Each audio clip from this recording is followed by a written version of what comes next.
Bienvenue dans cette nouvelle exploration. Aujourd'hui, on a un mélange assez étonnant, je trouve. On va parler philosophie humaniste, amour, responsabilité, mais aussi outils d'apprentissage très concrets, presque des jeux. Et le lien avec tout ça, la création musicale par intelligence artificielle. Voir comment des idées profondes finissent en chansons. Alors, on va plonger dans l'univers de Rolf Fink. On va explorer son manifeste de la Terre, sa notion de langage de l'amour, et puis un outil qui m'intrigue, Quelix. Et on verra comment son fils, Thomas Rolf Fink, reprend tout ça avec les technologies d'aujourd'hui. Pour faire ça, on a pas mal de matières, des textes de Rolf et Thomas Fink, des descriptions de Quelix, un concept appelé Thornton Model, le modèle du gâteau, on y reviendra, et aussi des exemples musicaux. Une chanson pro et plein d'autres créés par Thomas Fink avec une IA, Suno. Il s'appelle Pizza Burner sur la plateforme. Notre objectif, c'est de démêler un peu la pensée de Rolf Fink, comprendre à quoi servent ces outils, comment ça marche, et puis découvrir comment cet héritage vit aujourd'hui, propulsé par l'IA et ce slogan « Let's learn the language of love ». Bon, commençons par le commencement. Rolf Fink. Petite anecdote, il est né le même jour que John Lennon, le 9 octobre. Et imagine, ça l'a beaucoup marqué apparemment. Son idée de départ, elle est assez directe. Il dit « L'humanité a passé des millénaires à parler le langage du pouvoir, de la force. Et pour lui, il est vraiment temps d'apprendre autre chose, le langage de l'amour. » Une idée qui, selon lui, traînait depuis 2000 ans avec Jésus. Ok, décortiquons ça. Qu'est-ce qu'il entendait par là, concrètement, ce langage de l'amour? C'est une super question, parce que pour Rolf Fink, c'était pas du tout abstrait, quoi. C'était vraiment une compétence pratique, une manière d'interagir basée sur le respect, la bienveillance, mais une bienveillance active, choisie. Il insistait beaucoup sur le fait que ça s'apprend, ça se travaille. Son raisonnement était simple, on a très peu utilisé ce langage jusqu'ici. Et ce qu'on ne pratique pas, on ne le maîtrise pas. Donc apprendre ce langage, c'était lié pour lui à notre capacité à être heureux, à trouver un bien-être. C'est un vrai entraînement. D'accord. Et il a voulu mettre ça noir sur blanc avec son Manifeste de la Terre, l'Earth Manifesto, écrit en 90 puis mis à jour en 2013. C'est lié à un drapeau de la Terre aussi.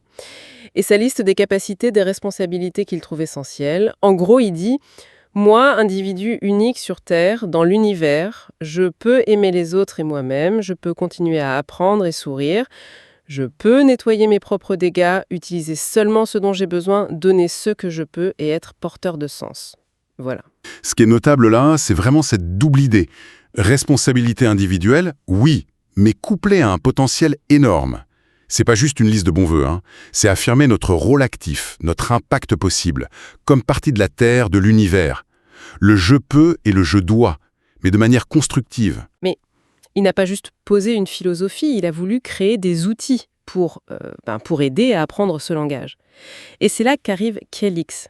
Il le présente comme un instrument d'apprentissage pour apprendre de façon ludique et même virtueuse. Les promesses sont fortes quand même. Générer des aha moments, on va y revenir, accélérer l'apprentissage, stimuler la découverte et bien sûr apprendre le langage de l'amour et même gagner des amis.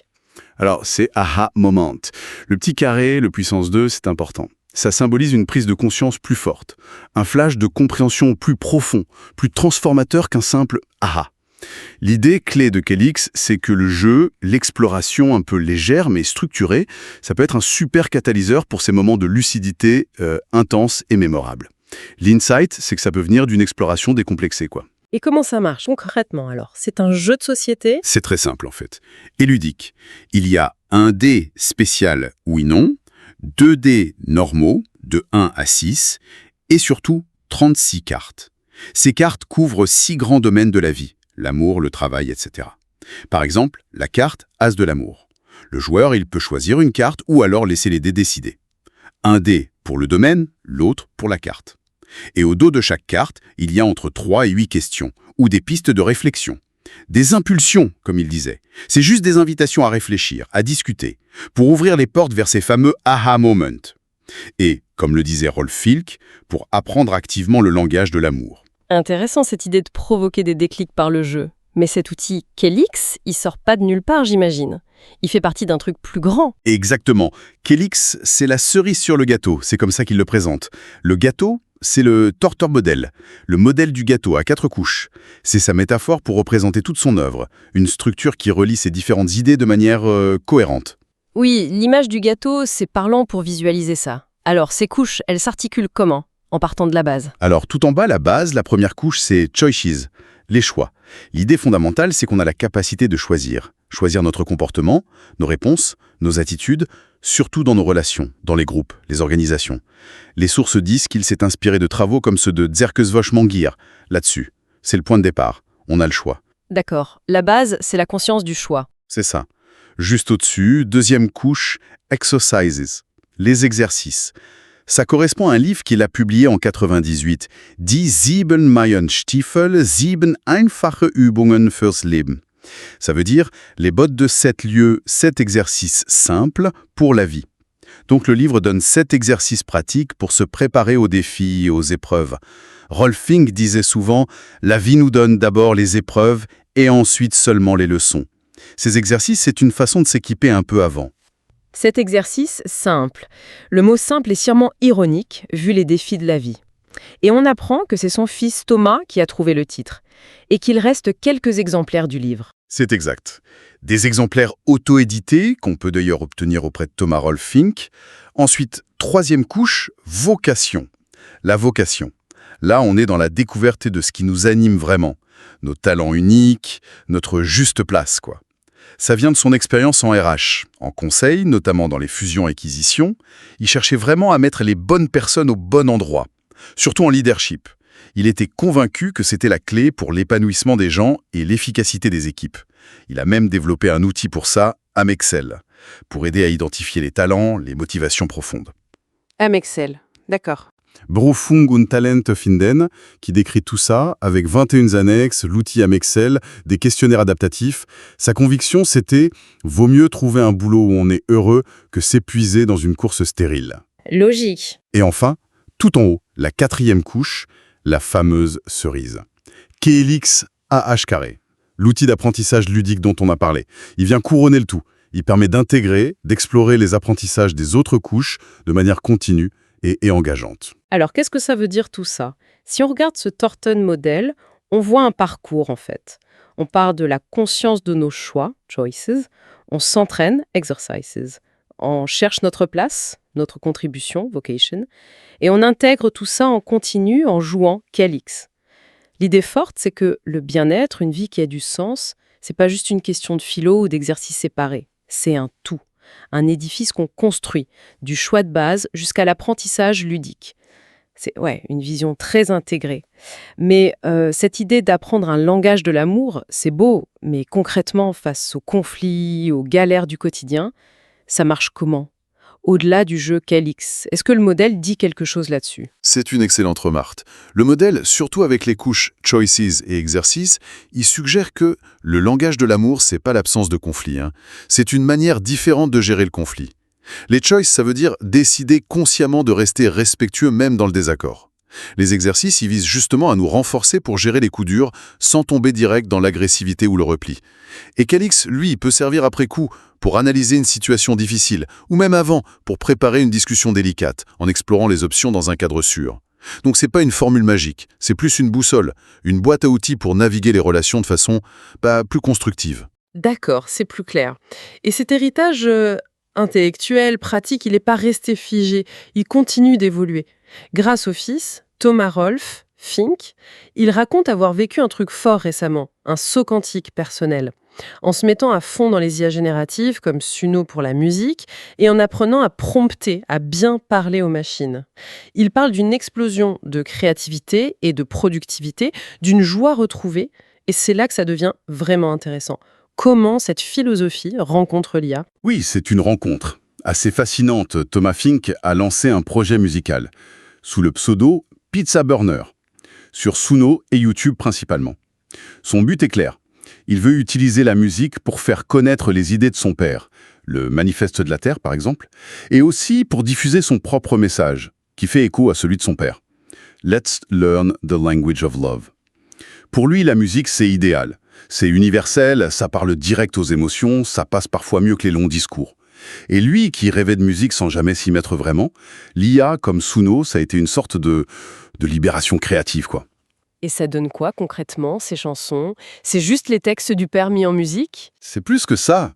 Souvent, oui, les paroles mélangent des bouts du manifeste de Rolf Fink, avec son refrain à lui, « Let's learn the language of love », c'est sa signature. Mais ce qui est frappant, c'est comment il utilise l'IA Suno pour tester plein de styles, salsa, roots, pop, électro. On voit ça dans les titres sur YouTube, c'est très varié. Il dit que chaque chanson est inspirée par l'amour pour quelqu'un en particulier. Ça ancre le projet dans le réel, dans le relationnel. Il propose même de créer des chansons sur mesure dans le style préféré de la personne. C'est pas du tout figé, c'est vivant, ça s'adapte. Son projet de calendrier de l'Avent musical, une chanson par jour, ça montre aussi cette productivité, cette envie de partager. Ah oui, un calendrier de l'Avent musical, original. Et il va même plus loin dans la réflexion. Il propose de voir l'œuvre de son père comme une sorte de mécanique quantique psychologique. Bon, c'est une métaphore, hein. Faut le prendre comme ça. Audacieuse, c'est sûr. L'idée, c'est que l'approche de Rolf Finke, elle traite les comportements, les dynamiques humaines, pas de façon déterministe, mais plutôt en termes de probabilité, d'interactions complexes. Et même en reconnaissant des sortes d'effets observateurs, où notre regard, notre attention, influencent la situation, un peu comme en physique quantique. Une métaphore un peu osée, effectivement. Il donne des exemples de comment ça se manifesterait, cette mécanique quantique psychologique. Les sources ne donnent pas l'exemple précis, non. Mais on peut interpréter ça comme une façon de souligner la complexité, le côté non linéaire des relations humaines, que son père essayait de saisir. Par exemple, Kelix, avec ses dés, ses questions ouvertes, ça donne pas de réponse toute faite. Ça ouvre un champ des possibles. Un peu comme observer une particule révèle une de ses potentialités. Ça met l'accent sur l'interaction, l'incertitude et le potentiel de changement qui vient de l'attention qu'on porte à la relation, tu vois. D'accord. Ça renforce l'idée que le langage de l'amour, c'est pas une recette miracle. C'est une navigation consciente dans un système complexe, interconnecté. Et ça boucle bien avec Kelix, que Rolf Fink voyait justement comme l'outil clé pour apprendre ce langage au cœur des relations. Bon, alors, si on essaye de récapituler tout ça, on a découvert la pensée de Rolf Fink, centrée sur ce passage nécessaire du langage du pouvoir au langage de l'amour, avec la responsabilité de chacun mise en avant dans son manifeste de la Terre. On a vu les outils qu'il a créés pour rendre ça concret, le système du Thornton Model, structuré en 4 couches, du choix à la vocation, et tout en haut, Kelix, cet outil d'apprentissage par le jeu pour provoquer des déclics.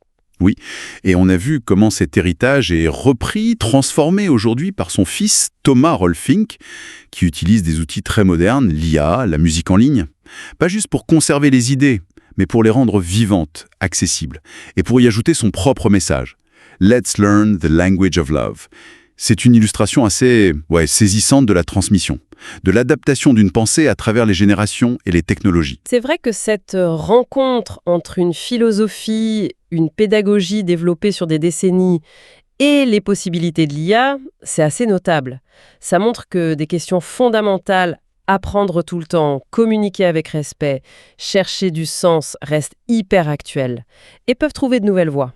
Absolument. Et ça ouvre des pistes intéressantes.